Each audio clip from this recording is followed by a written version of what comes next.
Hey everyone! In this video, I'm going to show you how I was able to get eSign on iOS. As you can see on my iPhone, I already have it installed and working, all thanks to the method I'm about to walk you through. Don't worry, this is super easy to do. You just need to follow the steps exactly as I show them in the video, and you'll be good to go. No complicated setup or technical stuff.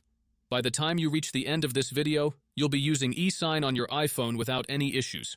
So stick around and let's get started. Before you can use this method, there are some settings you need to change. These settings apply only for iOS devices. If you are on an Android device, you can skip this part and move on to the next step. Head into your settings, tap on General, and make sure that background app refresh is turned on, either for Wi-Fi or for both Wi-Fi and mobile data.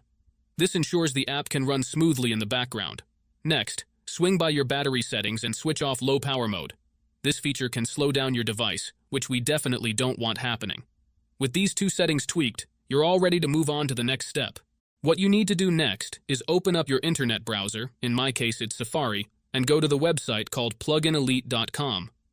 Plugin Elite is a website where you can find many apps with awesome features. Once you are on the website, search for eSign and click on it. To get started, simply click the download button and give it a moment to install. Depending on your internet connection, it might take a little bit, but once it's finished, you'll automatically be redirected to a page that says, Installation completed. At that point, the app will pop up on your home screen, and you're good to go. Now, if it's your first time using the site, there are a couple of extra steps to complete. But don't worry, it's super simple. You'll be directed to a website with a video tutorial that walks you through everything step by step.